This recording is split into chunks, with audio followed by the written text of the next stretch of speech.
কেলের দোকানে গিয়েছিলাম বা মাছের দোকানে গিয়েছিলাম কেন, চলো গল্পটা খুলে বলি। হে গাইস, আমি হলাম খোকন। আমি এখনই ঘুম থেকে উঠে পড়লাম, এখন যাব দাঁত ব্রাশ করতে। তো দাঁত ব্রাশ করার আগে নিজের সুন্দর ফেসটা দেখে নিচ্ছি, মজা করলাম।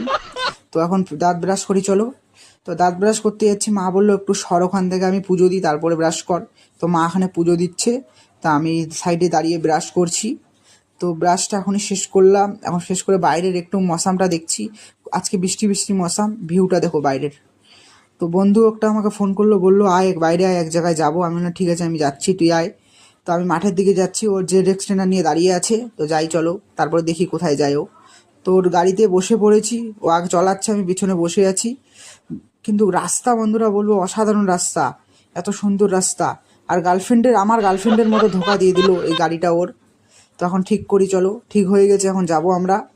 তো আরও এই উপরখাও রাস্তা দিয়ে যাচ্ছি। তো এখন ও বলছে আমার যে ডিরেকশনটা নিয়ে আমি আগে আগে যাচ্ছি, তুই পিছিয়ে পিছিয়ে আয়। আমি বললাম ঠিক আছে। তো ওর আসার উদ্দেশ্যটা হলো মাছ কিনতে এসেছে বন্ধুরা, কিন্তু মাছ কিনে নিয়েছি, কিন্তু মাছের যে দাম বন্ধুরা হাউ খেয়ে গেছি। তো আজকের ভিডিওটা এখানে শেষ করলাম।